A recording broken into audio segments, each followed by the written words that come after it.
வணக்கம் sir. So மகாலட்சுமியுடைய multiple intelligence counselling வந்து இன்றைக்கி நம்ம பார்த்தோம் இல்லைங்களா. ஸோ இந்த ரிப்போர்ட்னோட அப்சர்வேஷனில் மகாலட்சுமி பற்றி இது எந்த அளவுக்கு கிளாரிட்டி கொடுத்துச்சு, எவ்வளோ பொருந்தி போச்சு அப்படிங்கிறத தாண்டி மகாலட்சுமி மேற்கொண்டு நல்லா டெவலப் பண்ணுறதுக்கு எவ்வளோ ஹெல்ப்ஃபுல்லாக இருந்தது அப்படிங்கிறத நீங்கள் ஷேர் சார். இது பார்த்தீங்கன்னா கம்ப்ளீட்டாக ஹெல்ப்ஃபுல்லாக தாங்க சார் இருக்குது. என் பாப்பா பற்றி இன்னும் நிறைய தெரிஞ்சுக்க முடியுதுனால இனிமேல் அவளை எப்படி ஹேண்டில் பண்ணும் அப்படின்றதும் எனக்கு கம்ப்ளீட்டாக தெரியுது சார். அவளோட டேலண்டெல்லாம் தெரிஞ்சிருக்கு. ஆனால் இதில் பார்க்கும்போது கொஞ்சம் கிளியராக இருக்குது. இதில் அவளுக்கு நல்லா எது பிடிச்சிருக்கு, எப்படி பண்ணால் அவளை நல்ல வேலைக்கு கொண்டு வரலான்னு தெரியுது. நல்லா இப்போ அப்சர்வ் பண்ணியிருப்பீங்க. அவரோட கேரக்டர்ஸ் பற்றியெல்லாம் நம்ம நிறைய டிஸ்கஸ் பண்ணுவோம். ஸோ இந்த ரிப்போர்ட் சொன்ன கேரக்டரிஸ்டிக்ஸ் பாப்பாவோட எவ்வளோ பொருந்தி போச்சு? இல்லை, ஃபுல்லாகவே கரெக்டாக தான் இருக்குது. 100% கரெக்டாக இருக்குது. அது எப்படி இன்னும் டெவலப் பண்ணலான்னு மட்டும் கொஞ்சம் பார்த்துக்கலாம். நீங்கள் சொல்லுங்கள். இதெல்லாம் நிறைய நேரம் பாப்பா கூட சொன்னாங்க. இன்னும் சின்ன கொஞ்சம் சங்கட்டமாக பேசினா இதாக இருக்குங்க, பொறுமையாக பேசினா கேட்டுக்குவாங்க. ஆமாம், என்கிட்ட அப்படி இருப்பாங்க. அம்மாக்கிட்டே கொஞ்சம் இதாக இருப்பேன், அப்புறம் சரியாயிடும். கொஞ்சம் கோவப்படுவோம், சரியாயிடும்.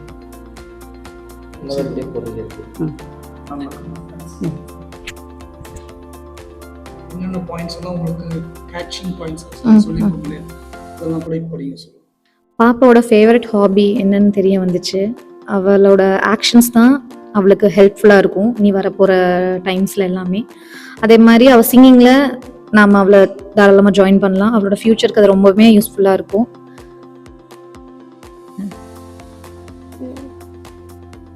நிறைய லாங்குவேஜஸ் பேசுவான்னு தெரிய வந்துச்சு. ஃபாரின் லாங்குவேஜஸ் கற்றுக்குவா. பேச்சில் நிறைய ஆர்வம் இருக்குது. நெக்ஸ்ட்டு சொல்ல போனால் பொலிட்டீஷியன், டீச்சர், நிறையா கெரியரில் அவளுக்கு க்ரோத் இருக்குது. சிங்கிள் கெரியர்னு கிடையாது, அவள் நிறைய கெரியர்ஸில் க்ரோத் ஆவா, ஷைன் ஆவா. தேங்க்யூ. குழந்தைங்களுக்காக நாம எல்லாமே செய்றோம். ஆனா அவங்கள உண்மையிலேயே நாம முழுசா புரிஞ்சிருக்கோமா? யோசிங்க. இரவு 9 மணி வேலை முடிஞ்சு வந்த அப்பா ஹோம்வொர்க் பத்தி கேக்குறாரு. ஆனா குழந்தை அமைதியா தலை குனியுது. பையன் அடம் பிடிக்கிறான்னு நினைச்சு அந்த அப்பாவுக்கு உடனே செம கோபம் வருது. ஆனா உண்மை என்ன தெரியுமா? அந்த குழந்தை சோம்பேறி இல்ல, ஸ்கூல்ல நடந்தா ஏதோ ஒண்ணுல ரொம்ப மன உடைஞ்சு போயிருக்கு. நாம கடுமையா உழைக்கிறோம் தான், ஆனா இந்த அவசர வாழ்க்கை குழந்தைங்களை புரிஞ்சுக்கிற அந்த நேரத்தை நம்ம கிட்ட இருந்து திருடிடுது.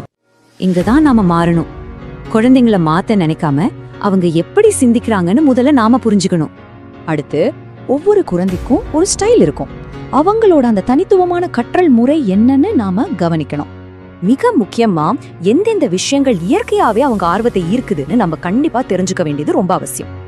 இது சரியா புரிஞ்சுக்கிட்டா போதும், நம்ம திட்டுவது குறையும், மத்தவங்களோட ஒப்பிடுவது தவிர்க்கப்படும், தினசரி வர்ற குழப்பங்களும் நீங்கிடும். இது திருக்குறளோட கச்சிதமா பொருந்துது. அவங்கள சபையில முந்திருக்க வைக்கிற சரியான வழிகாட்டுதலை தருவதுதான் நம்ம கடமை. ஏன்னா குழந்தைய முழுசா புரிஞ்சுக்காம வழிகாட்ட நினைப்பது கையில ஒரு மேப் கூட இல்லாம பயணம் செய்யறதுக்கு சமம். இது எப்படி வேலை செய்யுதுன்னு பாருங்க. புரிதல் வழிகாட்டுதலை உருவாக்கும், அது தன்னம்பிக்கையை வளர்க்கும், கடைசியா அவங்க உண்மையான திறமையை வெளிக்கொண்டு வரும். ஒரு சின்ன சிந்தனையோட முடிக்கிறேன். உங்க குழந்தைய பத்தி இன்னைக்கு நீங்க புதுசா தெரிஞ்சுக்கிற விஷயம் அவங்க எதிர்காலத்தையே மாத்தலாம்.